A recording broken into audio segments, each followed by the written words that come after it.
sites with a lot of hectareage that can be used for this purpose. Maybe 2, 3, 4, 5 megawatts of solar power.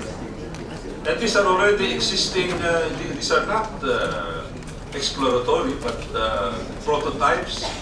Already operating models are can be found in so many places: Spain, Germany, California, Hawaii, Japan. Models that are already existing, Mr. Secretary. That's why I'm very disappointed that you are still at the Reyes level of 6 megawatts. That's almost like using an LPG tank only. Congressman Arnelty is not here anymore. Secretary Reyes is one of his favorite topics also. Same here. Your Honor, the 1 megawatt will require 2 hectares of solar panels. That is correct. That's the rule of thumb. That's the rule of thumb, Your Honor. Yeah. So, that's why here in the House of Representatives, I understand there are about 16 hectares here, and maybe it can accommodate a power plant equivalent of about 4 megawatts. There are so many campuses all over the country, and in the United States they're doing this already. Parking lots are being converted for solar power. So what you have there is the double advantage of parking lots covered, and then the roof being used as collectors of solar power. Your Honor, I do not mean to justify the numbers we placed there, Your Honor, but the bigger concern... The way you're presenting this, Mr. Secretary, it's as though the solar power technology is stagnant.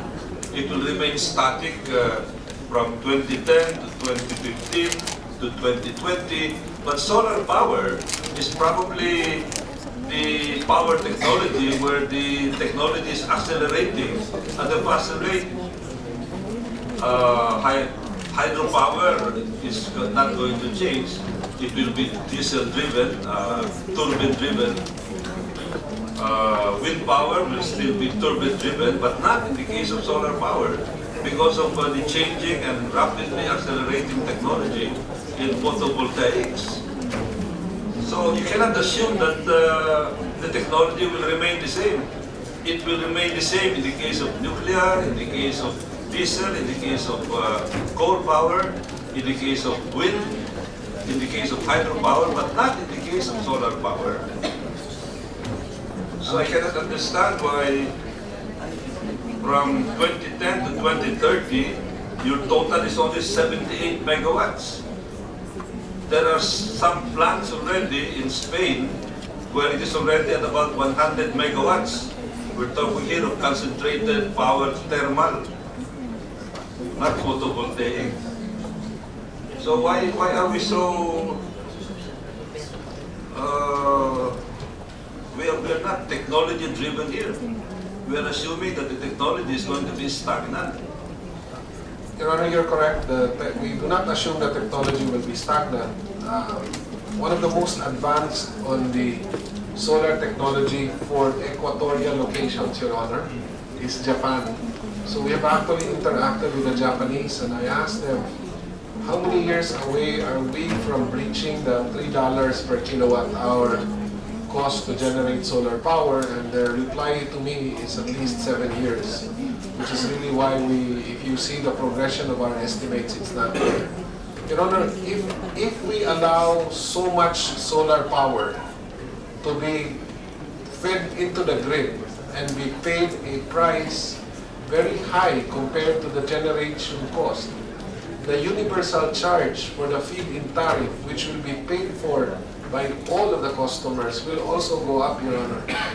Mr. Secretary, the chief engineer of General Electric is projecting that by 2015, solar power will achieve grid parity.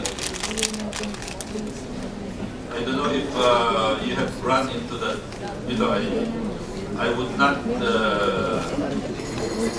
diminish the technical opinion of the chief engineer of General Electric. In fact, in Hawaii, they're claiming that they can achieve 15 cents per kilowatt hour. Your Honor, In some parts of Japan, they're projecting that in about 2 to 3 years' time, they can even reach 10 cents, 11 cents per kilowatt hour. Kindly wind up, Congressman Golez.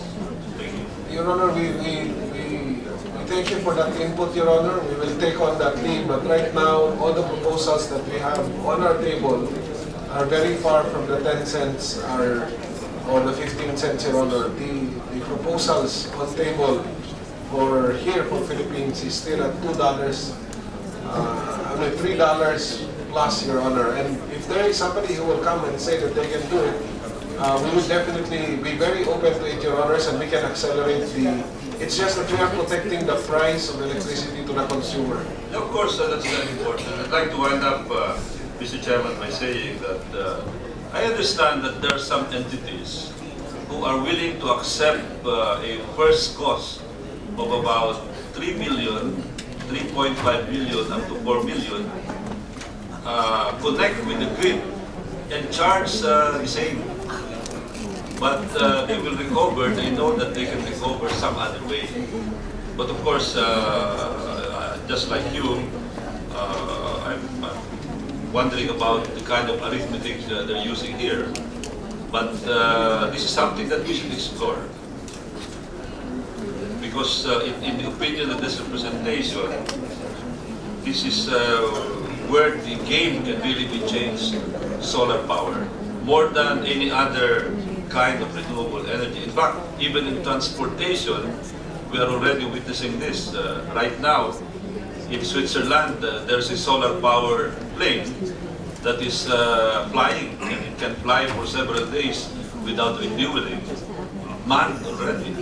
There is an unmanned solar plane that was able to fly for about a week or 2 weeks, non-stop. So these are very exciting possibilities that you do not see in the case of other forms of renewable energy. So on that note, Mr. Chairman, I'd like to thank you, and I'd like to ask the Secretary of Energy to be more aggressive than his predecessor. Thank you very much. Aggressive in the sense of technology, not aggressive in running after the LPG operators. Thank you very much. Thank you, Congressman Golez. So next is Congressman Sarmiento to be followed.